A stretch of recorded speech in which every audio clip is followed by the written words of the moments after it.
Welcome back. कमला दास पर जो मैंने वीडियो बनाया था उसके दूसरे पार्ट में आप लोगों का स्वागत है। तो दोस्तों, जैसा कि मैंने आपको बताया था, ये कमला दास के बारे में, कमला दास के पूरे जीवन के पर मैंने एक छोटा सा वीडियो बना के ये पार्ट 1 आप लोग को मैंने डाला था।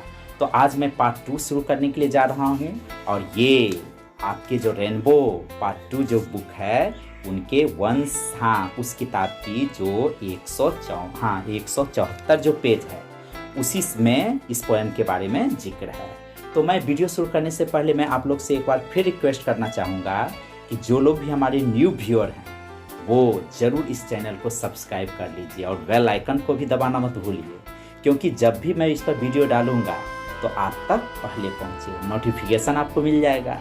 नहीं तो आपको फिर जब मालूम होगा कि मैंने इस पर वीडियो डाला है तो आप जाकर YouTube पर सर्च करते हैं। तो उससे बचने के लिए आप इसको सब्सक्राइब कर लीजिए ताकि आपको जब भी मैं इस पर वीडियो डालूं तो आप लोग को मिलता रहे।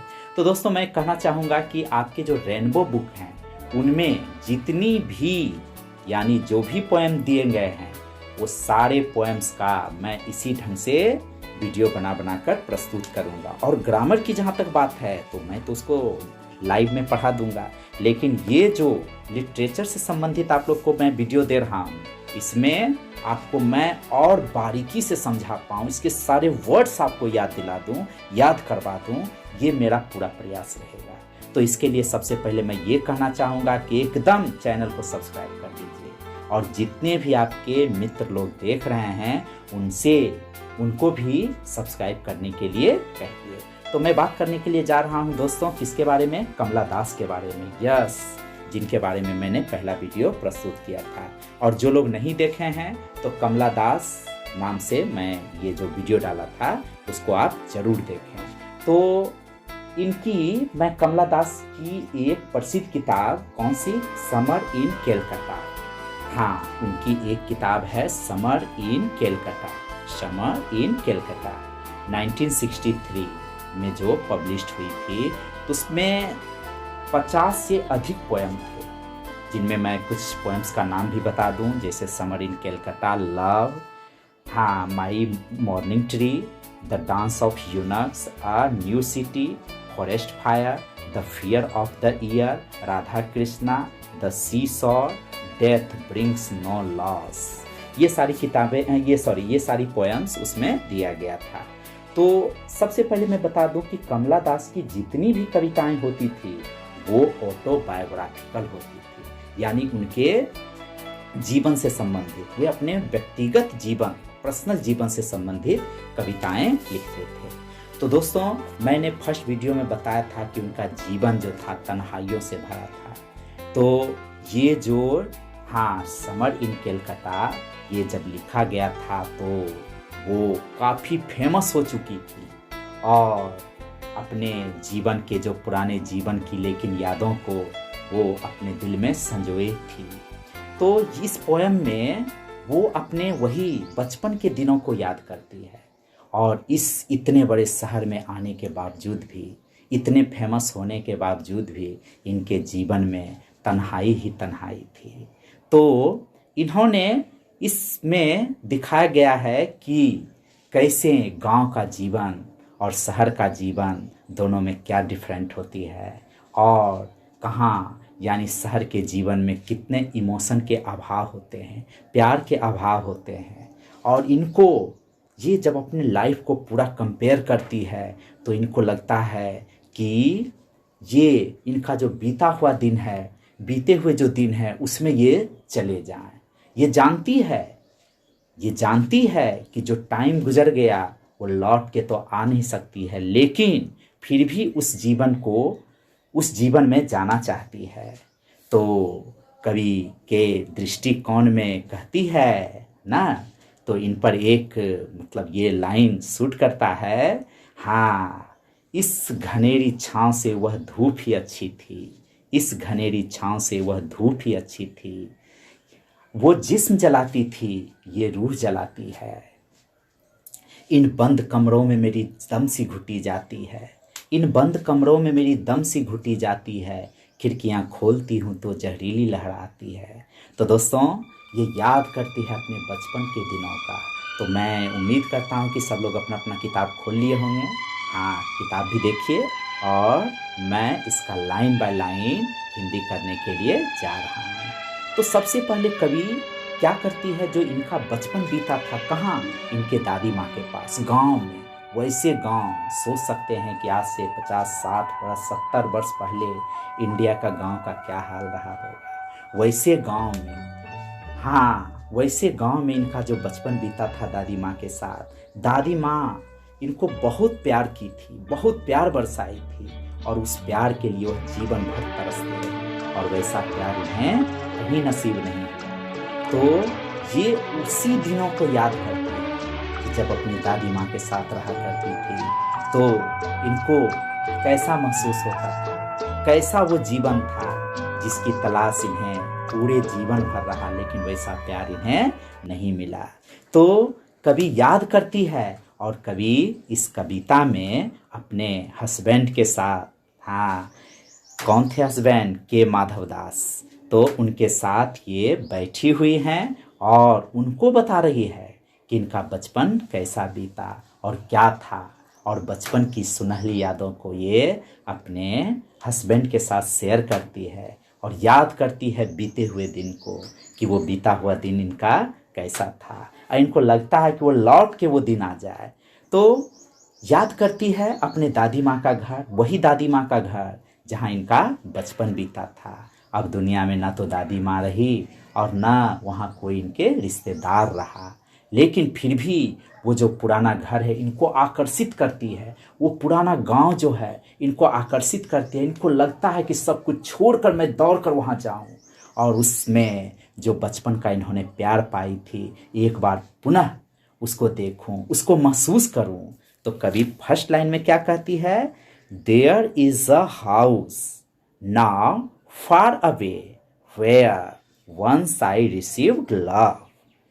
तो देखिए, कहता देयर इज अ हाउस, यानी एक घर है, नाउ अब, फार अवे दूर हो गया, वेयर जहां, वंस यानी एक बार, आई मैं, रिसीव्ड मतलब प्राप्त की थी, और लव मतलब प्यार। हाँ, तो देयर इज अ हाउस एक घर है, नाउ फार अवे अब दूर हो गया, वेयर जहां, वंस आई रिसीव्ड लव जहां मैंने एक बार प्यार पाई थी। कभी कहती है दैट वुमेन डाइड, वो महिला मर गई। कौन महिला, इनकी दादी माँ, वो महिला मर गई। दैट हाउस, और वो जो घर था गांव में, जो पुराना घर था जहाँ इनका बचपन गुजरा था दादी माँ के साथ, द हाउस विड्रॉ, विड्रॉ मतलब पीछे लौट जाना, वापस ले लेना, निकाल लेना। तो वो जो हाउस था ना, विड्रॉ हो गया, यानी पीछे लौट आया। क्या चीज में लौट आया, इनटू साइलेंस में, शांति में, तन्हाई में। और वो घर क्या हो गया, एकदम निर्जन हो गया, वहां कोई नहीं रह रहा है। वो घर टूट फूट गया, जंगल बन गया, स्नेक्स मूव, और वहां सांप चलने लगा, सांप बिच्छू का वो डेरा हो गया। तो आगे कहती है कवि, एमंग बुक्स, किताबों के बीच, याद करती है बचपन को। एमंग बुक्स, किताबों के बीच, आई वाज मैं थी, देन मतलब तब, टू यंग बहुत छोटी, किताबों के बीच, आई वाज मैं थी, देन तब, टू यंग बहुत छोटी। कभी कहते हैं किताबों के बीच, कवित्री कहती है, कमला दास कहती है कि किताबों के बीच मैं तब बहुत छोटी थी, और नटखट भी बहुत ज़्यादा थे।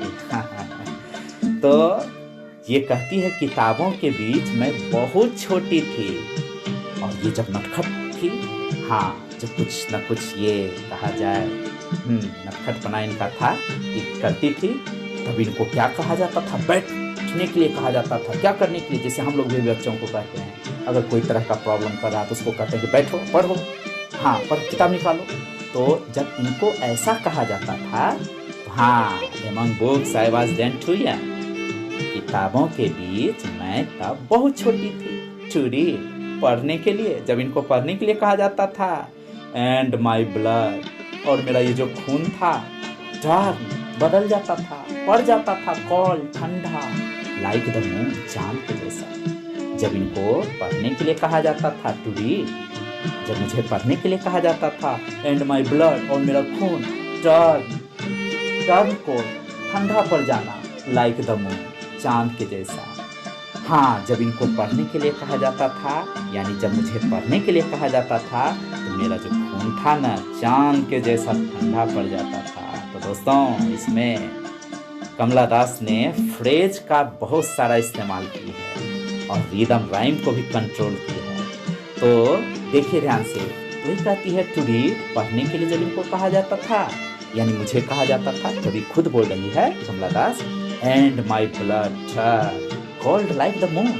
जब मुझे पढ़ने के लिए कहा जाता था और मेरा जो ये खून था चांद के जैसा ठंडा पड़ जाता था। और ये सोच कर कभी को लगता है कि काश ओह फिर से मैं वहां जाऊं, वो बचपन की यादों को देखने के लिए, उस बचपन की यादों को महसूस करने के लिए, वो सुनहले दिन को महसूस करने के लिए। तो कभी अब बहुत व्यस्त हो गई है, बड़े शहर में बहुत ख्याति प्राप्त है, लेकिन जीवन में शांति नहीं है। तो कभी कहती है फिर हाफ ऑफ है, हाँ हाफ ऑफ है, इसका मतलब होता है प्रायः कितनी बार, अक्सर कितनी बार। यस, हाँ, अक्सर कितनी बार। हाफ ऑफ है एक होता है हाउ मेनी टाइम्स, उसका मतलब होता है कितनी बार। यहाँ है हाफ ऑफ है प्रायः कितनी बार, यानी अक्सर कितनी बार। अक्सर कितनी बार आई थिंक, मैं सोचती हूँ, कमला दास बोल रही है, मेरे बारे में सोचिएगा। आई थिंक, मैं सोचती हूँ ऑफ गोइंग, जाने के लिए। कमला दास कहती है अक्सर कितनी बार, यानी हा ऑफ है। आई थिंक, मैं सोचती हूँ ऑफ गोइंग, जाने के लिए। अक्सर मैं कितनी बार सोचती हूँ जाने के लिए। कहाँ? देयर, वहाँ। टू पियर, वहाँ जाके झांकने के लिए। किससे पियर करने के लिए? हाँ, थ्रू मतलब के द्वारा, से होकर, किससे होकर? Blind eyes of windows. ये कहती है कि हाउ ऑफन, अक्सर कितनी बार, I think of going there, मैं सोचती हूँ वहाँ जाने के लिए, और वहाँ जाकर क्या करूँ? टू पियर करूँ, झांकूँ। किससे झांकूँ? थ्रू, हाँ, through blind eyes of window, ये जो खिड़की की जो अंधी आंखें हैं उससे ना, ब्लाइंड आइज, खिड़की की अंधी आंखें क्यों कहा गया है पता है ना? गांव में जो खिड़की है, गांव में जो घर है, वो जो पुराना घर है, वो घर वीरान पड़ा हुआ है, उसकी खिड़कियां बंद है। जैसे आप आंख खोले तो आपका पलक खुल गया, दरवाजा खुल गया, आंख बंद कर दिए तो वो आंख का जो पलक है वो बंद हो गया। तो वैसे ही खिड़की का पलक बंद है, इसलिए वो कहती है क्या? वो खिड़की अंधी है ना, ये जाएगी उस खिड़की का जो पर्दा है उसको खोलने की बात करती है। खिड़की बंद है, उसी को अंधी आंखों वाली खिड़की ये बोलते हैं। यही कहते हैं कि कितनी बार मैं सोचती हूँ वहाँ जाने के लिए, और वो जो अंधी आंखें हैं ना, इनके जो विंडो की, उससे क्या करें? पियर करें, झांकें। या और फिर दी है, या क्या करें? बस जस्ट लिसन, ठीक सुने। क्या चीज सुने? To the frozen air. कहती है कि या वहाँ जाने का इनकी इच्छा इसलिए हो रही है ताकि वहाँ जो बंद खिड़की है उससे, वो जो अंधी आंखें हैं खिड़की की, उससे ये झांके, जाकर उस घर को झांके और उसमें देखे कि क्या मेरा बचपन यही बीता था, मैं बचपन में यही खेला करती थी ना। वो सब यादें फिर समेटना चाहती है, और नहीं तो लगता है कि जाके चुपचाप आंगन में खड़े हो जाए और जस्ट लिसन, एकदम सुने। क्या चीज सुने? टू द फ्रोजन एयर, वो जो हवा है, जमी हुई हवा, फ्रोजन एयर हो गया, नहीं ठंडी हवा हम यहाँ बोलेंगे ना। तो लगता है कि उस आंगन में खड़ी हो जाए जहाँ की जंगल झाड़ हो गया है, और वहाँ खड़ी होकर हवा के झोंकों को सुने, ठंडी हवा को के झोंके जो आती है इनके कान में सुनने को इनको तरस हो रहा है कि कम से कम वैसी आवाज़ मेरे कान में पड़े। यहाँ जो इतने बड़े शहर में रह रही है, जहाँ की ये प्रकृति से दूर है, इनको वो गांव की तन्हाई, उस गांव में जो तन्हाई में और शांति में जो हवा की झरझराहट आती है, उसको सुनने के लिए बेकरार है, उन दिन में जाने के लिए बेकरार है। हाँ, तो कहती है जस्ट लिसन, ठीक सुनो। वहाँ पर क्या चीज़ सुनो? फ्रोजन एयर को, उस ठंडी हवा को सुनो ना, उसको महसूस करूँ। और या इसमें या 3 बार या, एक बार तो बोली कम से कम वहाँ जाकर वो जो अंधी आँखों वाली खिड़की है उसको खोल कर देखे, दूसरा हवा के झोंके, जो ठंडी हवा के झोंके हैं उसको सुने। और या ये इन वाइल्ड डिस्पेयर जो है, वाइल्ड मतलब जंगली हो गया, जंगल जो बन गया है, और डिसअपियर मतलब उदास, निराश, आशाहीन। कहता ये जो आशाहीन और निराश, ये जो जंगल बन गया है, वहाँ क्या करें? हाँ, इस घर से क्या करें? पिक उठा लें एन आर्मफुल, एक मुट्ठी। क्या चीज उठा लें? एक मुट्ठी ऑफ डार्कनेस, अंधेरे को। कहता है इस जो तन्हाई में, इस वाइल्ड डिस्पेयर जो है, ये जो जंगली, उदास, निर्जन हो गया है, आशा विहीन हो गया है, यहाँ का जो कम से कम अंधेरा है, पिक उठा लें एन आर्मफुल ऑफ डार्कनेस, एक मुट्ठी कम से कम अंधेरा को उठा, टू ब्रिंग, उसको लाएं, ईट, इसे, हियर, यहाँ यहाँ यहाँ लाएं, टू ले, और यहाँ लाकर परे रहने। तो कभी कहती है कि वहाँ जाएं, कम से कम एक मुट्ठी अंधेरा को चुरा कर लाएं और यहाँ पर पड़े रहने दें। तो अंधेरा चुराने से हम तात्पर्य है कि उस अंधेरे को देखकर, उसकी जो अंधेरे को देखकर उसमें जो यादें समेट कर लाए, वो यादों को ताजा करना चाहती है। उस अंधेरे दृश्य को देखकर उस अंधेरे दृश्य की यादों को भी ताजा करना चाहती है, ताकि वो आए तो एक अपने साथ एक मेमोरी लेकर आए, एक स्मरण लेकर आए जो कि इनके बचपन के दिनों का हो। तो ही कहती है कि कम से कम क्या करें? वहाँ जाएं और एक मुट्ठी, एन आर्मफुल मतलब एक मुट्ठी, ऑफ डार्कनेस अंधेरे को, टू ब्रिंग इट उसको लाएं, इट, हियर यहाँ, टू ले और यहाँ रहने दे। ये सारी घटनाएं किसको बता रही है? तो अपने हस्बैंड को बता रही है, के माधव दास को बता रही है।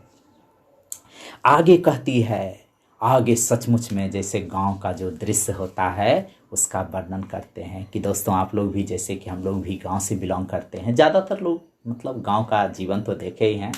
तो जैसे कि गांव में क्या होता है कि सभी जो गली में होते हैं ना, एक एक गली में कुत्तों का झुंड होता है, और रात में कभी कभी देखिएगा 1 बजे रात में, 2 बजे रात में आके लड़ना शुरू कर देते हैं। और कभी कभी आप जग जाते हैं, आप डर जाते हैं, और बच्चे भी जग जाते हैं, बच्चे लोग जो होते हैं वो भी काफ़ी डर जाते हैं। तो उसी घटना का ये जिक्र करती है कि गांव में क्या होता था।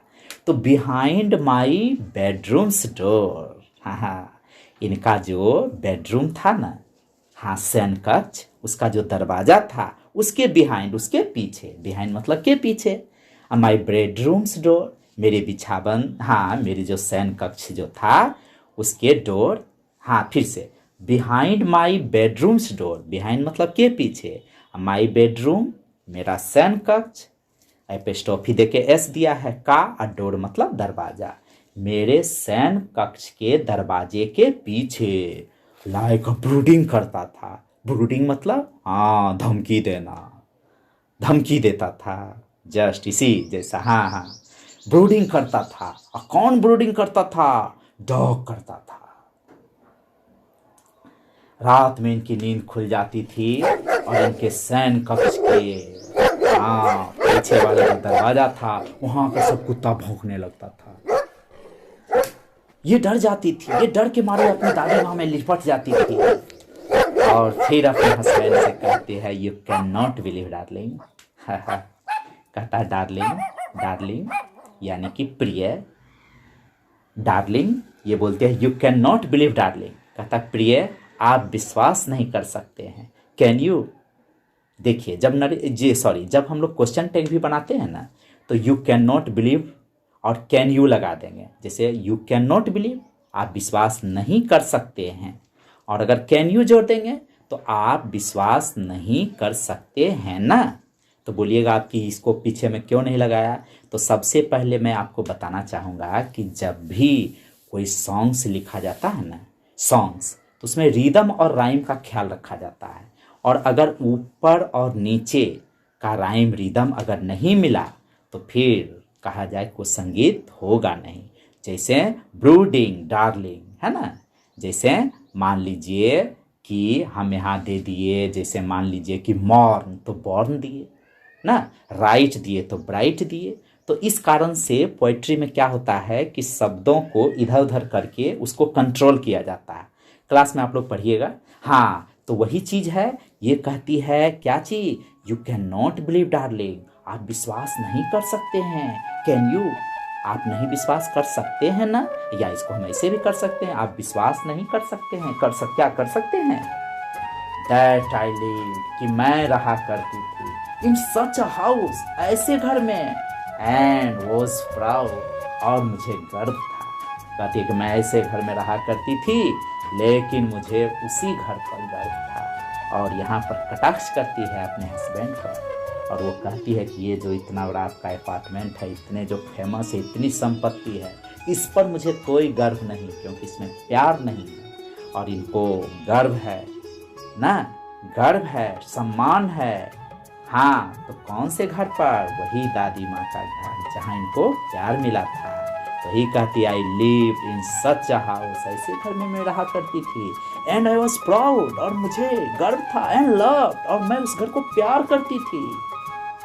लेकिन अफसोस, मैं हु हैव लॉस्ट, मैं हूँ जो हैव लॉस्ट, खो चुकी हूँ। कहता मैं, अब तो मैं खो चुकी हूँ, माई वे, मेरा जो तरीका था, मेरा जो रास्ता था, जीवन का जो सही रास्ता था, मैं उसको खो चुकी हूँ। एंड बैग, और मैं भीख मांगती हूँ। नाउ, अब, कहाँ पर, एट स्ट्रेंजर्स डोर, अजनबियों के दरवाजे पर। आज मेरा ये जीवन है कि मैं अजनबियों के दरवाजे पर भीख मांगती हूँ।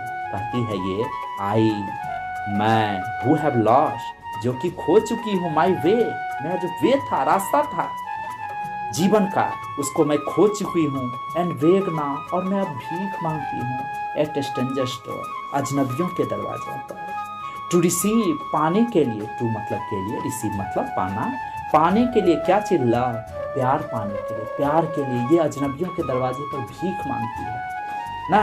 एट लीस्ट, कम से कम, इन स्मॉल चेंज, कम से कम जीवन में थोड़ा सा बदलाव। इसलिए ये क्या करती है, अजनबियों के दरवाजे पर भीख मांगती है। क्या चीज़ की, प्यार की ना।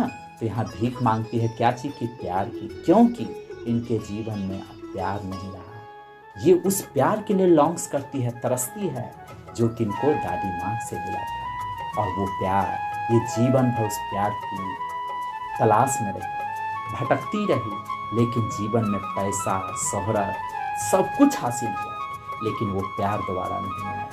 और यही कारण है कि अपने हस्बैंड को कहती है कि अब मेरे जीवन में प्यार नहीं है। तो इस पोइट्री में कभी ये भी कहना चाहती है कि हमारी जो ओल्ड जनरेशन है उनके साथ बहुत अन्याय होता है। आज ये जो मॉडर्न लाइफ है, आज हम लोग मॉडर्न लाइफ में भागम भाग करते हैं पैसों के पीछे, और अपना जो भौतिक सुख सुविधाओं को बढ़ाने के लगता है क्या करें, क्या मतलब घर में लगा लें, कितना ऊपर चल जाएं, कितना हमें सम्मान मिले। और इस सम्मान की तलाश में हम क्या करते हैं, हमारे जो बुजुर्ग हैं उनको हम लोग छोड़ देते हैं। तो कवियत्री ये संदेश देना चाहती है कि जो हमारे न्यू जनरेशन है, वो न्यू जनरेशन हमारे ओल्ड जनरेशन जो हैं उनको कैसे नज़रअंदाज कर दिया। ये कमला दास के भी जीवन में इस अनुभव, वो कमला दास भी अपने जीवन में इस अनुभव को महसूस करती है। तो कवि यही कहना चाहती है कि हमारे जो ओल्ड जनरेशन है उनके दुख और दर्द को ये जो हम लोग न्यू जनरेशन है उनको कम करना चाहिए, उनको मान सम्मान देना चाहिए, उन्हें भी प्यार देना चाहिए, और उन्हें मतलब ये महसूस करवाना चाहिए कि उनके जीवन में भी खुशी है, और संभव हो तो हम लोग अपनी खुशियाँ उनके साथ मिल बैठ कर बांटें। क्योंकि उनके जीवन के अगर दुख दर्द को हम लोग साथ में रहकर एक दूसरे से शेयर करते हैं तो उनको भी एहसास होता है कि ये हमारे मित्र हैं, क्योंकि कुछ दिन के वो लोग मेहमान होते हैं। उन्हें और कुछ नहीं चाहिए, उन्हें मान और सम्मान चाहिए। और ये जो हमारी बदलती परिस्थिति में इन्हीं ये जो बुज़ुर्ग लोग हमारे हैं, हमारे जो रिस्पेक्टेड हैं, हमारे सीनियर सिटीजन्स हैं, उसको हम लोग क्या किए हैं, इनको नज़रअंदाज कर दिए हैं। ये एक बहुत बड़ा मैसेज देना चाहते हैं कि हमें उनके जीवन को खुशियों से भर दें, उन्हें पूरा मान सम्मान दें और उनका परम आदर होना चाहिए। और उनको ये एहसास होना चाहिए कि हम लोग उनके एक मित्र के समान हैं। ऐसा नहीं होना चाहिए कि हमारे दादा दादी हैं, वो कैसे हैं, वो किस एज में और हम नहीं। आप लोग जब भी समय बचे, जब भी टाइम मिले तो उनके साथ ज़रूर शेयर कीजिए। वो आपको बहुत कुछ देंगे, बहुत कुछ आशीर्वाद हमें दे सकते हैं। उनका जीवन का जो एक्सपीरियंस है, अनुभव है, वो हमें वो दे सकते हैं और तभी हमारा जीवन सफल होगा। और ये हमारा सुंदर भारत में जो हमारा संस्कार था, जो हमारे ऋषि मुनियों ने बता कर गया, उसको हम लोग क्या करेंगे, हम आधुनिक जीवन में भी उसको हम लोग व्यवहार में लाएंगे। तो दोस्तों, कैसा लगा ये वीडियो ज़रूर आप बताइएगा। और एक लिटरेचर जो होता है, लिटरेचर साहित्य जो होती है, तो साहित्य में मतलब बहुत कुछ ऐसी बातें होती है जो कि आपको झकझोर करके रख देता है, जीवन पर अमिट प्रभाव डालता है। तो क्या आपके जीवन पर प्रभाव पड़ा या नहीं, बताइएगा कमेंट करके। और अगले वीडियो में हम लोग फिर मिलते हैं। चलिए, आप सबको धन्यवाद। बाय।